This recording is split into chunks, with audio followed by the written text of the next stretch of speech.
Welcome to the Edge of Greatness podcast.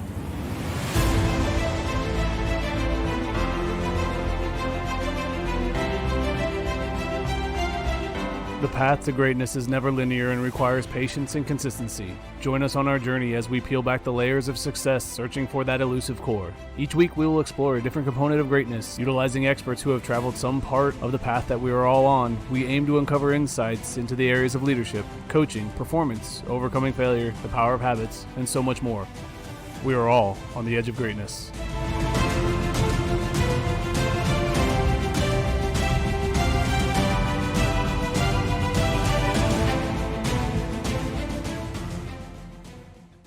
Hello and welcome back to another episode of the Edge of Greatness podcast. I'm your host, Charles Schultz, and today I have with me a special guest from the road, the head coach for the Olentangy Orange baseball program, Tom Marker. Thank you so much for taking time on your busy schedule to join me today.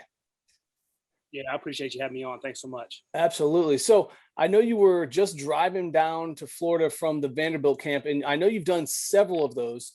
What is it about that camp that makes you keep going back?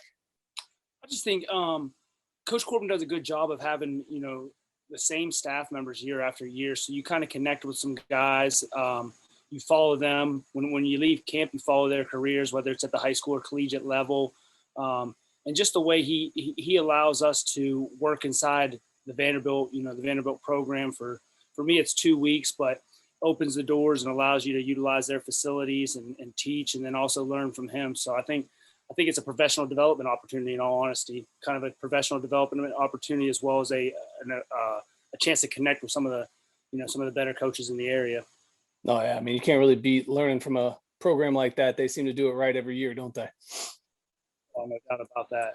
Yeah. So as you know, I've had a couple other Ohio coaches on, Central Ohio coaches. I had Coach Alexander and Coach Kahn, and I really wanted to have you on because I think that you guys run very, very talented organizations that consistently put out a great product, but you do it in so much different ways. So I think that's what's cool about this, is that coaches out there don't have to pick a certain path. They can use their personality and develop their program. So tell me a little bit, how would you describe yourself as a coach? I think really relationship oriented. I teach sixth grade math, and I think even in the classroom, you try to develop relationships first. So I think that's one thing. I think a lot also we give the kids a major voice in our program. By developing relationships and developing trust, they're not afraid to tell you when you should probably be doing some things differently, or they like what we do. And I think just having that open lines of communication through the relationship building, through the trust building, that's kind of how we try to operate within our staff as well. With our coaches, we challenge each other as a coaching staff, but we challenge the players, but we allow the players to have a voice as well. So I think that's something that's really worked for us at Olentangy Orange. Yeah, I would say that it's worked pretty well. You guys have consistently been very competitive, and this last year you had a heck of a run there before. Was it New Albany, or who did you run into at the regional? Yeah, New Albany in the regional final. And obviously they went on to win it all. So, I mean, that was a heck of a matchup right there. So when you look at what you had to deal with stepping into the program at Orange, obviously it was a big opportunity for you because it's a great program, but you're also taking over for a guy who has 600 wins in his career, in Phil Callahan. What did you do right out the gates to establish what your program was going to look like, but not to maybe deter some of the guys who are coming back that he's been developing over the years? Because that's a tough spot to step into. But all good coaches want that opportunity to step over a program that's been taken to the next level and put their stamp on it. So what was the first thing that you did in that situation? I think it's Phil Callahan. He's a colleague of mine at the middle school. He teaches middle school math, and a guy that I respect in the game, but a guy that I respect as a father and as a teacher as well. I think a lot of times when you take over a program, everybody says, I'm going to take over the program, we're going to change things, and we're going to do this, we're going to do that. And in all honesty, I kind of talked to Phil about things that he did that he thought worked, but also things that he thought he could have done better. I think it's Phil Callahan. He's constantly learning too. So I think he can reflect back and say, here's some things that I think you need to change right away.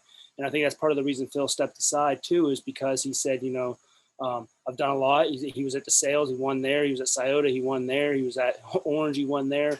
But he thought, that there's some things that he thought needed changed, and he was willing to step aside and let those things happen. So I don't think we went in there and changed a lot. He built a strong foundation. And one thing you don't have to teach when you follow Phil Callahan is you don't have to teach kids how to play hard. They're going to compete at the highest level. So that made it really easy for me stepping in. You didn't have to reinvent the wheel, so to speak. He had a lot of things going on, a lot of things going well, and we just kind of put a little spin on the way we do things, and the kids bought in, and we went running. So yeah, no, it must be nice to step into a program and not have to build it from the ground up. You have a nice foundation to start from, for sure. Absolutely.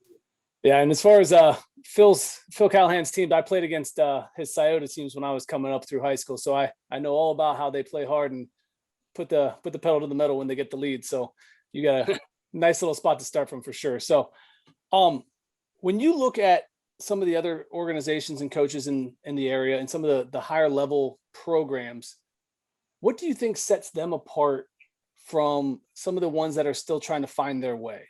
What makes those programs different?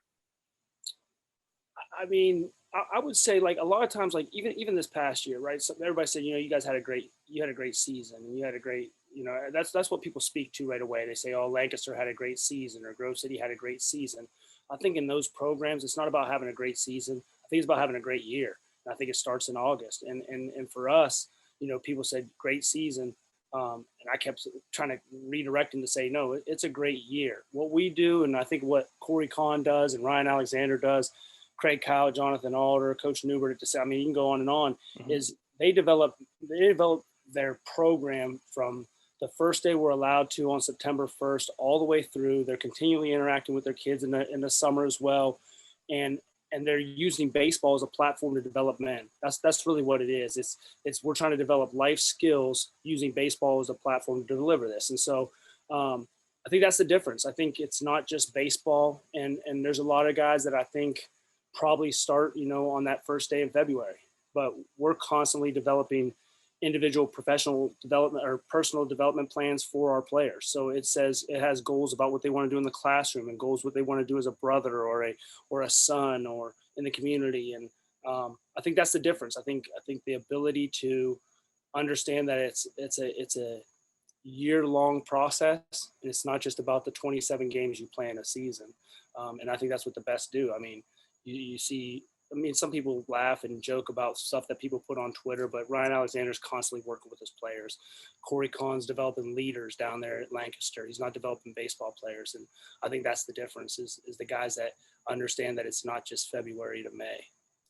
No, I think you got that right. Absolutely perfect there, because baseball is such a life sport, in my opinion. The way the game forces you to deal with adversity, it forces you to understand that you're going to have failure.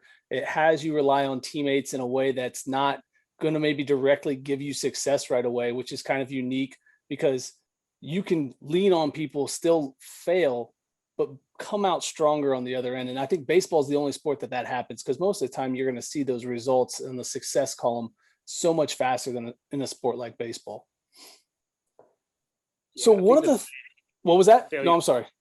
I think the ability to teach kids failure recovery, right? Like the growing from mistakes. And that's why even in my math class, like, we talk about failure recovery all the time. Their ability to, we want our guys failing, and we want our guys failing consistently. We don't want to, even looking at our schedule, like, we want to have those struggles and those opportunities to, again, that failure recovery piece. So no doubt about that. I love that failure recovery, because I hear a lot of different ways of framing dealing with failure. I like failure recovery because it's not about avoiding the failure. It's what you do next. And I think that sums it up perfectly. So one of the things that we tried to touch on a little bit yesterday, but we were having some technical difficulties, was the idea behind, I think the people who become ultimately successful in life have a level of curiosity about things in the world that makes it unique all the time. You're always looking for something more to absorb and to take in. And so what I want to know is, right now, what makes you curious when it comes to coaching? What are you curious about? I love how you frame that question too, because, like, if you could say one thing you never want a kid to, I got a 4-year-old son, like, I never want him to lose that curiosity. I never want him to quit asking why. When I drop my daughter off at school, I always tell her, ask why a lot and smile a ton, and I think that's even for coaches. Like, curiosity is huge. You know, I'm big into data analytics and things along those lines, and not so much pushing it to our kids, but just for my own personal wonder. You know, I got a group of guys that I like to bounce some ideas off, and Mike Deegan's in that group, and Ryan Chipka and Robbie Britt down at Charleston. I just sent them something today about, you know, getting rid of SMART goals and changing them to what they call fast goals, and MIT put something out, and I'm just constantly reading. I think for me, it's just trying to find ways to best develop our players, whether, again, like we said, develop them as men, but also develop their ability to perform at a high level. So constantly reading, and everybody talks about, you know, analytics is going to flood the player's brain. And I think it's your ability to filter that information and then create your training environment such that you utilize those analytics to help with player development. So for me, I think the biggest thing is player development, and personal and people development is the kind of what I'm most curious about right now, is how do we, especially this day and age, like how do we work with social emotional learning, and there's just so many things going on in the kids' lives, and just continue to connect with them, and what's the best way to do that and help them navigate, you know, their 16, 17, 18-year-old life.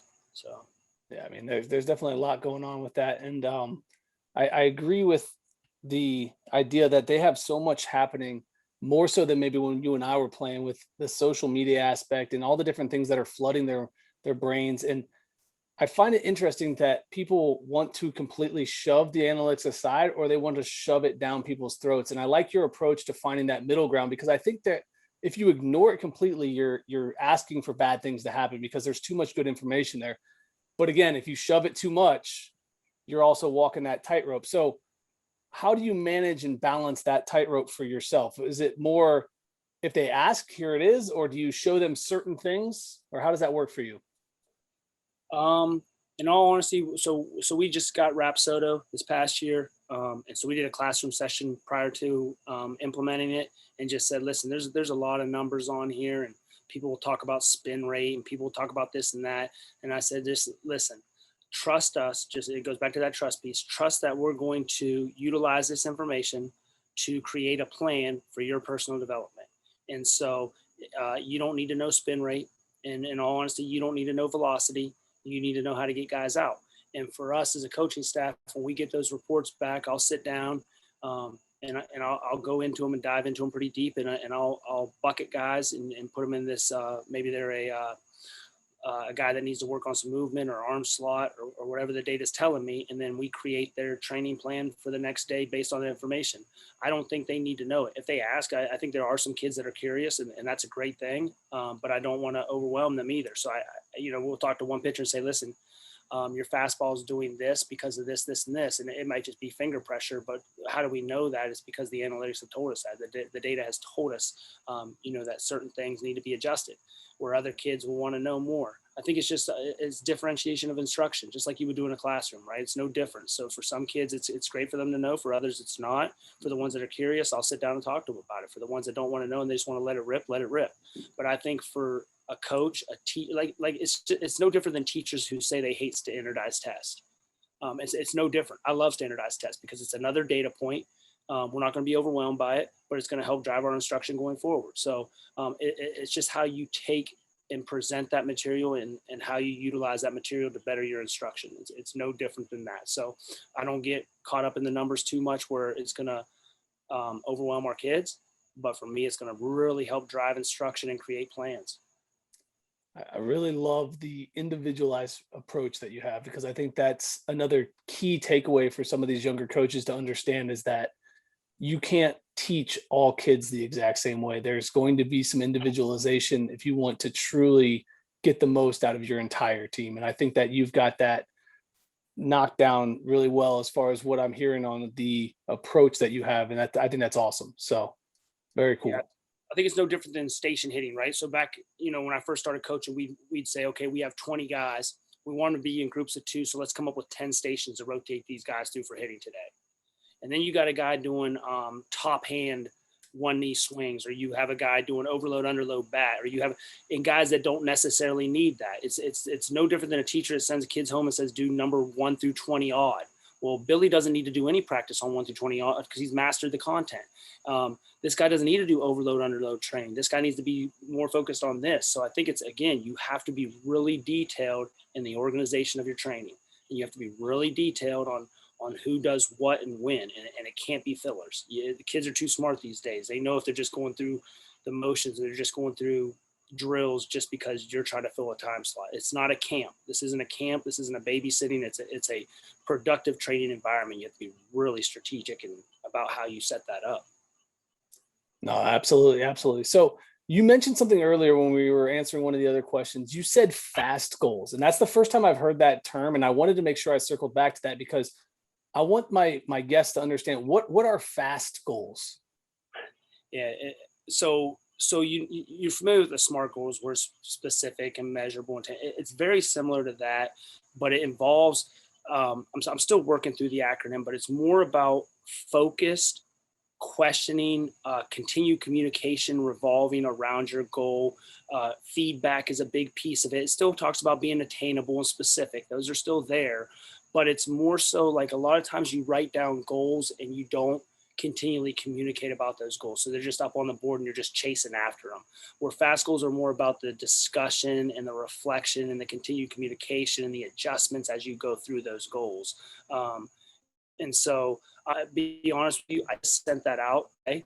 I did from MIT and I shared it with a couple of my closer coaching friends just to see what the thoughts were. I can't exactly, give you the full nuts and bolts, but what I will say is it's more so about the discussion, and continually checking in and having conversations about those and being open about them and challenging yourself to continually develop those goals. So sounds almost more like a deep dive than here's my goals for the month or year or whatever it is, and I'm putting them on the wall so I see them once in a while. We're going to dive deeper and go why, and try to find that nugget. Absolutely.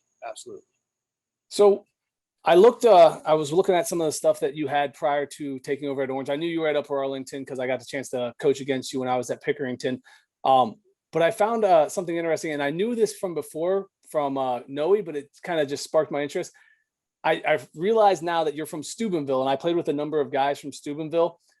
And obviously in Steubenville, sports are king. There's a lot of love for the baseball, the football, the sports and the rivalries and all that stuff. Is that where your intensity on the field comes from, or did you develop that along the way during other things? Because I think that's one of the things that sets you apart is there's a real visible intensity with the way you do things, which I think is awesome. And it really inspires people to work hard around you. But where did that come from? Where did that intensity start? I'd say, I think Steubenville had a piece to do with that. I remember my dad sitting me down one time and just telling me like, hey, listen, we're not going to be able to pay for you to go to college. You're gonna have to make a decision on what you want to do. And whatever it is, you better get after it. And I always told him, I said, I'll never, ever do anything that I don't want to ever do anything that I don't enjoy. And so I was a player for a little bit there and then coaching now. I know people use the word intensity. I would say high care level for the people around you, high care level for the overall program, high care level for the sport itself, high care level for what kids can take away from the game. Coach Heatherton was my high school coach. And I didn't play much. I was a bench guy, but I remember how close knit the guys were. I didn't play football at Big Red, but I love football. I love watching guys compete at any level. But yeah, I think the intensity just comes from a high care level. Just I text my guys often, like Josh Lazier and Matt Wolf, and they go on sales and those guys. And sometimes I'll just text them the next morning, just like, I love watching you play. I love watching you compete. And it's for this year, I think that was much fun as we got after in the training environment. But in the games, I try to do more of watching them compete and just letting them let it rip. And so that to me is what it is. I don't think intensity is a great word. I don't mind that word, but it's just a high care level for the guys that are part of our program, the guys that were before it, and everything from our announcer to our data analytics girl that helped us out this year. Just watching them master their craft. I think that's what excites me the most. There were several things you said in that answer that really hit me, and it's one of those things for me. So the high care for me is awesome, because if you don't care about what you're doing, you can't be intense about it. You can't be passionate about it. It's just impossible. And I think that too many kids get stuck on, I have to do this, I have to do that. And there's the loss of the love of what they're doing. And I think that's so valuable that you have that still.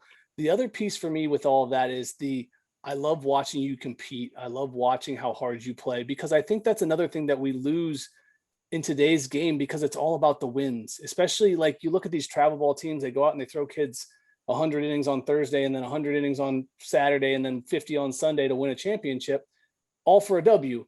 And the parents and people are bought into, man, you had a good game or you had a bad game. And it's not about the good and bad. It's about the competition. It's about, did you go compete? Did you give your best? And I think way you answer that speaks to one of the things that I've been trying to get through to some of the people today, is that if we push people to give their best all the time, just to compete and to care so much about what they're doing that they don't want to let themselves and their people around them down, you're going to have a higher quality output.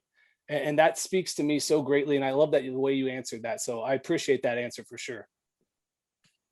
Thank you. Yeah, we've had so many guys this year that may not have played it. Like, I got to watch Joey DeMayo compete every day in training, and he didn't play a lot in games, but he might be my most favorite person I've ever been around. Like, the fact that my son got to hang around that guy at camps and at games, and he has a high care level. You know, Jake Bailick's going to Syracuse for data analytics. He didn't play a ton for us this year. He was a senior, but Jake Bailick reminds me so much of myself, in the sense that may not have the D1 talent, but has a D1 heart. So we had a good diverse mix of kids this year in terms of personalities and playing their ability to play the game. But you couldn't tell it in our training environment. It was, they meshed so well together. It made it very, very fun to be around. Yeah, I think you're finding the secret sauce when you can get kids who are bought into the hard work and the competition and giving everything they have, even if they're not getting the opportunities. I think that's the key to finding success and creating champions on and off the field, is can you find a way to get them to give effort despite whatever opportunities they are or are not getting. And that's awesome. So I think that's one of the coolest things I think that's what Coach Alexander does really well too, is that he has those huge teams. You go and play against them, they have like 38 dudes in the dugout, which but they all want to be there, and that's one of the things. So how would you go about helping a young coach create that care level from players who they're stepping into a program and they're trying to get people to buy into the love of the game and the caring of their teammates and all that? What are some of the things that you do to implement that for your team? We have quarterly transparency meetings with our guys where we sit down and just let them know, here's where you are right now. Here's where we see you in our program. And we have those quarterly. So 4 times a year, we have the meetings with the guys and just say, listen, here's today where it's at. It can change, and it has changed. We've had guys not go on spring trips and end up being varsity starters. But I think just being truthful and honest and transparent with guys and let them know where they are and where they stand, I think is vitally important. We didn't always do that. Matt Laddick, one of my assistant coaches, talked me into doing that more so than we've ever done it. And I think it's been really helpful. We had a guy that pitched a decent amount for us this year, but didn't play much in the field. And at one point I just, cause we check in with him via text all the time too. We'll text a kid and just say, hey, listen, I know you're not playing a lot. Here's what's going on. What do you think? And I remember texting that kid and he just said, Coach, you told me, you were honest with me. A couple months down the road, you told me where I was. So I think just being truthful and transparent with guys, and then also understanding that, we don't call them cuts. We don't cut players. We have roster reductions, because and everybody goes, oh, you're just trying to be cute with the words. No, I'm not. I'm truly not cutting ties with kids. I'm telling them that based on our roster sizes, we're unable to keep you as a player in our program, but we don't want to cut ties. If I see you in the hallway, or if you want to come out and help out in some capacity, we want you to be a part of the program, but we have to reduce our rosters based on jersey numbers and what the state allows us to dress in the tournament, and the fact that baseball is not a free substitution sport. So there's a lot of things that go into it, but I just think being transparent with kids and letting them know what their role is, and telling them how important they are to us, whether it's them making plays on the field or selfishly being an older brother to my kids. This is very important to me and vitally important to what we do. So again, transparency is everything. And if you do that, I think the kids will respect it. And we're not 1,000% transparent with parents. We just want to make sure the kids understand. The kids are, those are the people that I work for. I work for the kids in our program, and I want to make sure they understand where our heart is. And hopefully they take that message home. But transparency is everything. That's what I would tell young coaches. Just don't sugarcoat it. Don't play mind games. Shoot them straight. Let them know where they are, and have face-to-face conversations with kids as often as you possibly can. Yeah, I mean, the kids are smarter than we want to give them credit, and they're going to read through the lies. And so I agree. I think if you can have the good relationships, you can tell them the truth, you can give them the straight answer. Most of them can process what's going on, and they probably, if they didn't see it already, were kind of understanding where they stood. Most kids know where they stand in the pecking order of things. They just lie to themselves until it's been told to their face, and then they understand and they appreciate it, and they go, okay, I can continue to move forward now. 100%. Yeah. So when it comes to your professional development, do you spend more time on the baseball side, or do you spend more time on the relationship coaching other side of the game? Because obviously baseball is one of those sports that you have to have a lot of skill to be successful, but you still have to find a way to build, like you've mentioned several times, build those relationships, have those communications, have that culture. So where's your balance for yourself? For me, it's probably the majority of the time is spent on creating and reading about, probably more so teaching than anything else, how to deliver content and deliver information to kids. And I think there's a lot of parallels between teaching sixth grade math and coaching high school baseball. I think so. For me, it's just finding ways to spark curiosity in kids, and whether it's on the baseball side of things or teaching in the classroom. So I always wanted to be a teacher, because I knew that would help me become a coach, because I knew the only way I could coach was to teach. Now I love teaching in the classroom. That's my profession from 8 o'clock to 3 o'clock each day, from August on. So I spend more hours teaching in the class, and I've grown to love that. I use a lot of what we do in the classroom and take that over to the baseball side of things. I still learn, the mechanics of swings, and I took a class on Rapsodo and spin rate and those type of things. And I'm constantly going to clinics, but the things that amaze me the most in terms of professional development is when I sit and watch Coach Corbin, teach the coaches how to coach at a camp, or reading stuff that Coach Mike Deegan puts out. I think so. For me, I subscribe to a few newsletters. I read Daily Dad is one of them, and then Mike Deegan's is another one, and then Recommendo is another one. So I'm just constantly reading how to teach and how to communicate are probably the biggest things. And then the baseball side, I like to read, things that Jerry Weinstein puts out, or watch games. But a lot of times I'll watch a game and it'll spark curiosity in terms of like something that has nothing to do with baseball. So I'd probably say 80-90% learning how to communicate and learning how to teach, and 10 to 20% is baseball related. I love that you lean on the communication side of things, because in my opinion, I think the communication piece is the differentiator between those who find a way to lead great and those who just have teams that follow a little bit, if that makes sense. It's that ability to connect to all people, and you have to have that ability to speak and communicate well in different ways. And I think that's a skill that takes a while to develop. So what's the most recent thing you've learned when it comes to the communication thing for you, that you were like reading through, or you were listening to somebody talk about it and it just was like, ooh, that's good, I got to give that a try?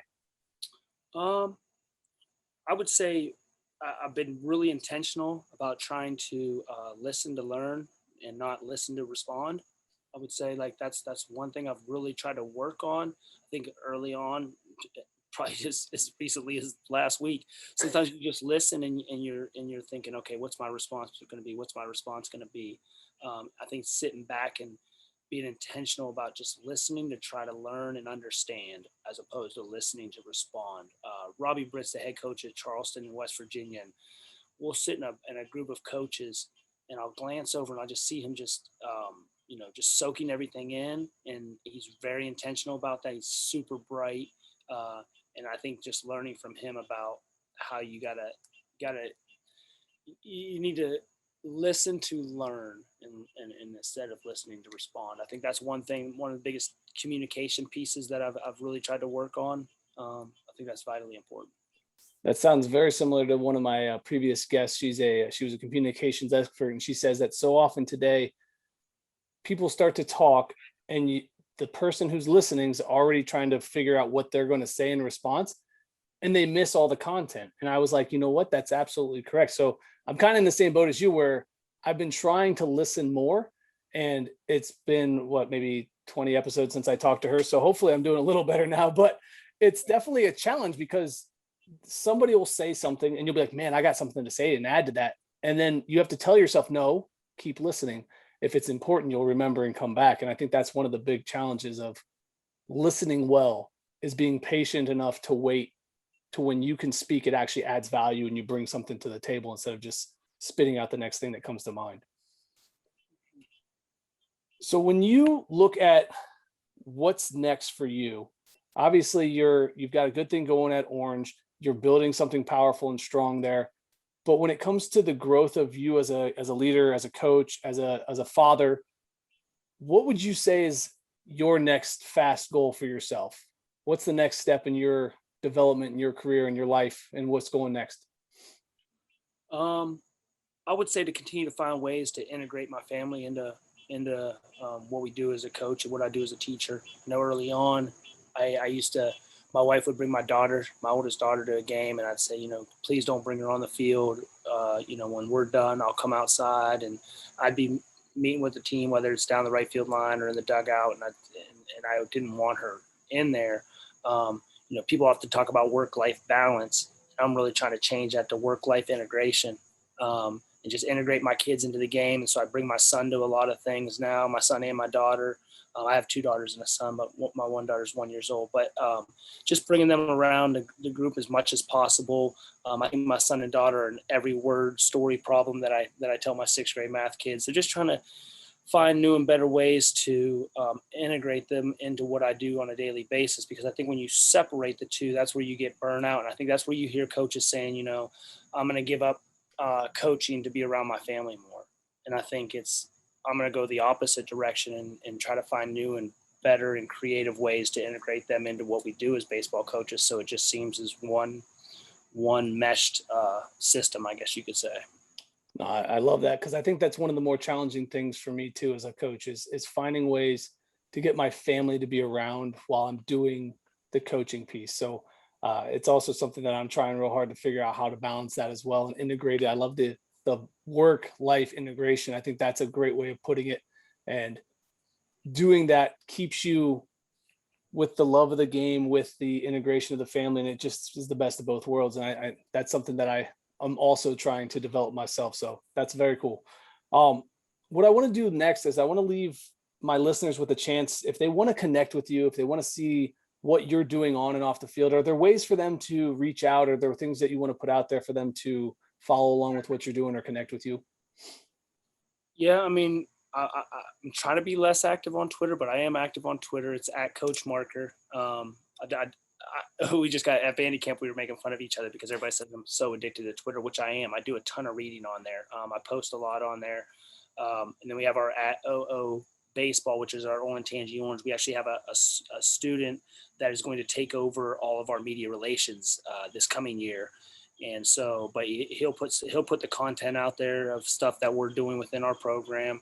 They can email me at Thomas_Marker at OLSD as in dog.us, or give me a phone call or a text at 614-595-5834. But yeah, anytime they want to connect with me, I try to share stuff as much as I can, but a lot of things I steal as well. And we do Zoom calls. Well, we did during the pandemic. Myself, Ryan Chipka, and Robbie Britt did Zoom calls once a week where we brought guys on from all over the nation and then just did like, okay, today we're going to do catching. This week we're going to do leadership. This week we're going to do hitting.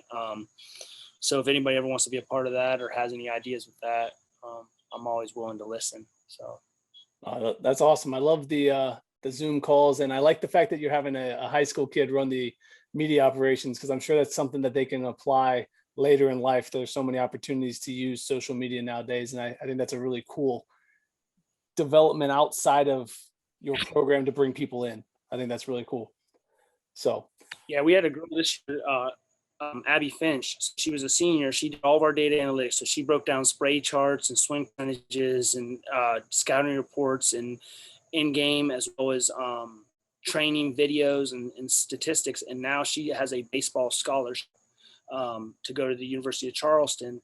She's going down to Charleston to be on their coaching staff this coming year as a freshman, and is on a baseball scholarship to do so. So I just think the more people you can get involved, the kid that's doing it this coming year, he actually played for us last year as a freshman. He's not going to play this year as a sophomore. He's going to take over our media relations and our huddle content. So, break down films and put together our classroom sessions, help me put together our classroom sessions, because that's what he wants to do in the future. So I just think, like for myself, I played baseball in college, but I was really bad, and I set records for most losses in a season as a pitcher.